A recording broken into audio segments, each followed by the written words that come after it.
Kids have been acting in Hollywood for decades, but a lot has to fall into place for that to happen, and where you're at could affect just how much your child is protected. Child actors might be working professionals, but they're not always allowed to work alone. In some states, actors under a certain age need a parent or a guardian with them. Alabama law and the state's film office requires that parents be with actors who are under the age of 16. The law is similar in Indiana. California doesn't require that parents supervise child actors, but there are plenty of parents who are already in the biz. Angelina Jolie appeared alongside her daughter, Vivienne Jolie Pitt, in 2014's Maleficent. Likewise, Will and Jaden Smith worked together in The Pursuit of Happiness and After Earth when Jaden was 8 and 15 years old, respectively. And Miley Cyrus was 14 when she starred in Hannah Montana alongside her father, Billy Ray. Now cheer yourself up. Take a look at your brother. Oh, wow. That's gotta hurt. Acting contracts are a mountain of paperwork, and there's even more involved when the actors are kids. They and their parents often must first get a work permit, along with workers' compensation insurance. This is one way state laws may differ from one another. Federal law doesn't require minors to get a work permit, but about half the states require them for actors under 14, 16, or 18. Hawaii allows children under 14 to work with written parental permission instead of a permit, while California requires a sign-off from the actor's school district in addition to a permit. And in New York, that work permit or employment certificate also has to come with written parental consent, a medical certificate, and a sign-off from the school district. Only once they have these permits can a child actor begin working. There are plenty of stories of child actors whose families spent their money, but maybe the most significant of these was Jackie Coogan. He was discovered by Charlie Chaplin and starred alongside him in 1921's The Kid. Coogan kept acting into the early 80s, appearing on The Brady Bunch and The Partridge Family, and starring as Uncle Fester in The Addams Family. This girl needs instruction in the art of love from an expert. You? The child actors who shared the credit reels of those shows with Coogan owe him a debt of gratitude and more. Coogan's father died when Jackie was 21, just when his Hollywood stardom was starting to fade. As the young actor's income slowed down, he became aware that his parents had spent much of his earnings, and he sued his mother and manager to recover some of his money. A few years later, in 1939, California's legislature passed the Coogan Act, which was put in place to protect future child actors from suffering a similar fate. The law requires that 15% of their earnings be placed into a trust. California solidified the Coogan Act in 2000, and similar laws are now in place in multiple other states. There are plenty of child actors who didn't stay in Hollywood, but at least modern-day kids are now protected from unscrupulous guardians.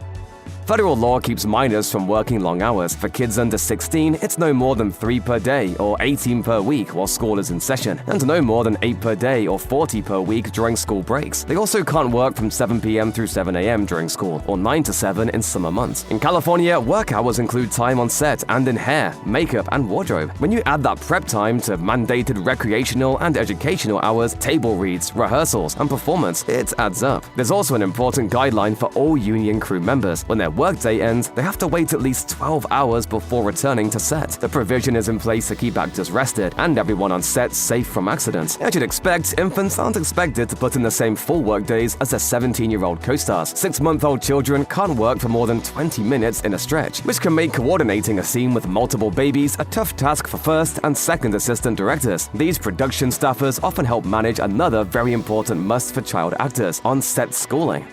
Much of the law that applies to child actors is made at the state level, and whenever there's a conflict between federal and state law, the more restrictive of the two standards applies. Obviously, state laws vary from state to state and country to country, so movie and TV productions that employ child actors have to stay current on changes in the law. Since so much of the entertainment industry is centered in Southern California, it shouldn't surprise you that California's laws are among the most plentiful and thoroughly developed. New York's popularity as a show location has brought many productions there as well, and the laws underage actors must follow there are similar to California's. In Illinois, any child actor under the age of 14 must have written approval to work from their school superintendent, and Kentucky exempts child actors from any of the state's child labor law protections. An actor must be less than a month old to benefit from entertainment-specific labor laws in Kansas, where a doctor has to clarify that an infant is at least 15 days old and in good health for them to participate in a show or movie's production. Texas law restricts the length of contracts with minors, allowing them to run no more than 7 years. And in Michigan, child actors between 15 days and 17 years old have to get approval from the State Department of Labor and Economic Opportunity before performing. Montana is the Wild West for kids on camera, with no restrictions on their ability to perform. Rhode Island considers entertainers to be independent contractors and not employees, and leaves regulation of the industry for local and county governments.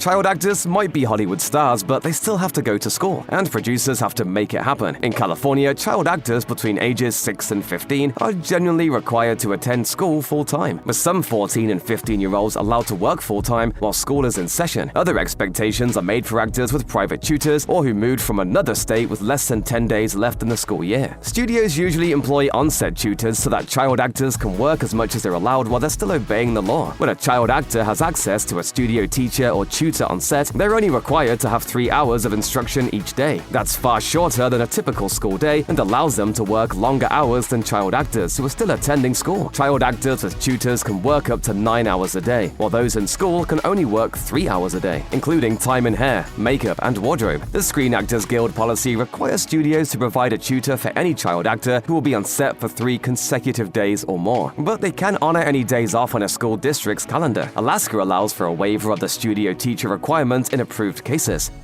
Child actors are talented professionals, but they're still kids. In addition to work and school, they need to be given time for recreation. This wasn't always the case. Toto? I have a feeling we're not in Kansas anymore. Garland, who was 16 when she made The Wizard of Oz, worked 72-hour shifts while filming, which led to severe burnout once the film was complete. These days, how much free time a child gets depends on the filming location and the age of the actor. In California, kids under 2 years old have half of their 4-hour workday set aside for playtime. Child actors between 2 and 6 work 3 hours a day and have 3 hours of recreation time. From ages 6 through 9, kids can be on set for up to 8 hours a day, with 4 hours of work, 3 of school, and 1 of recreation. 9 to 16-year-old child actors get an extra hour each day to work, and once they turn 16, they can work up to 10 hours a day, with 6 hours of work, 3 of school, and 1 of recreation. When their regular school isn't in session, 2 of those school hours can be converted to work hours. Child actors sometimes appear in movies that they're too young to see in theaters. Jodie Foster was just 14 when she starred as a 12-year-old sex worker named Iris in the gritty 1976 drama Taxi Driver. Are you really 12 and a half?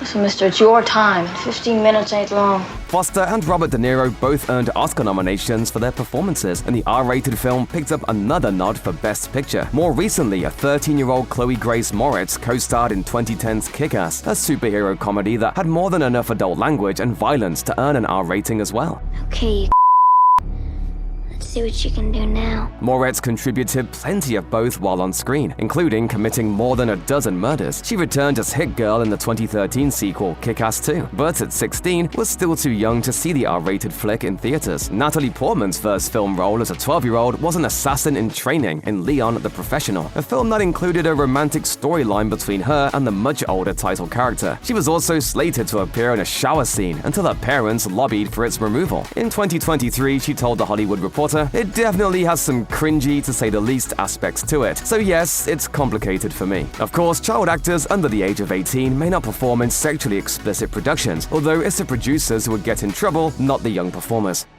While certain state and federal laws protect child actors, they're also protected in another way by a union. Child actors are full-fledged members of the Screen Actors Guild American Federation of Television and Radio Arts, or SAG-AFTRA. Child actors who are SAG-AFTRA members can run for union office, vote in elections, and serve on committees. Underage actors are encouraged to talk to union reps if they're being asked to work more than is legal, aren't getting properly schooled, or are being asked to do dangerous work. This relationship also includes the child's parents. The union encourages parents to develop a strong relationship with their child's rep. An adult or child actor becomes eligible for SAG-AFTRA membership after they land a principal role or appear in 3 union productions. Then they have 30 days to become union members and begin paying dues. Once they become members of the union, child actors can't appear in non-union productions.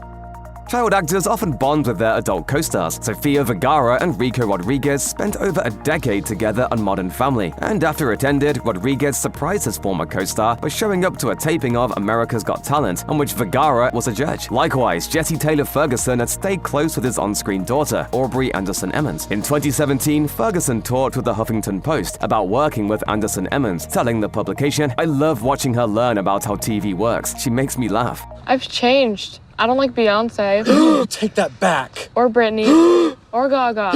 And Kristen Stewart appeared in 2002's Panic Room. She was just 10 years old. Jodie Foster played her mother in the film, and Stewart recalled the experience when honoring her friend's inclusion on the Hollywood Walk of Fame in 2016. She said, "Jodie Foster was my favorite actress before I was cast as her daughter. Of all the examples that I could have had at such an impressionable age, there's nothing self-serving about her. She's been there for me." She got a mariachi band to play at my 11th birthday party, which I thought was very, very nice.